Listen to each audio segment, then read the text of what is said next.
Hello, this is Kim M. Clark of The Next Move by Kim M. Clark Realtor. And in this series of podcasts, I will be interviewing Marshall Wise of Wise Tax Pro Centers and more. So here we go to our next question. How can someone get rid of their mortgage before retirement? Or how can someone just get rid of their mortgage? Well, if you take a look at the 30-year amortized mortgage, the only truth of that statement is the 30 years. So if you're 40 and you buy a home with a 30-year mortgage, you're going to be 70 by the time you pay it off. If you're 50 and you buy a 30-year mortgage, you won't pay it off until you're 80. And I don't even want to talk about people that buy a 30-year mortgage when they're 60, plus 30 years, 90. So as a financial advisor, your financial plan is to be debt-free by the time you retire.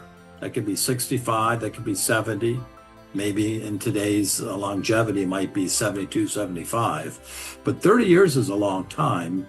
And I have mortgage programs out there where you can have paid it off in 5 to 7 years. I'm so curious, out of all the people that buy or that obtain a 30-year mortgage, how many actually last out the entire 30 years? Well, that's the ever-ending cycle of being in debt, Kim. The average stay in a home, I think, is 7 or 8 years? Mm-hmm.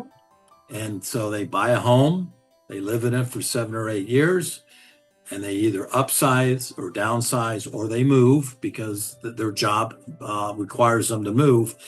And what do they get back into on their new home? Another 30-year mortgage. So that's that ever-ending cycle of being in debt.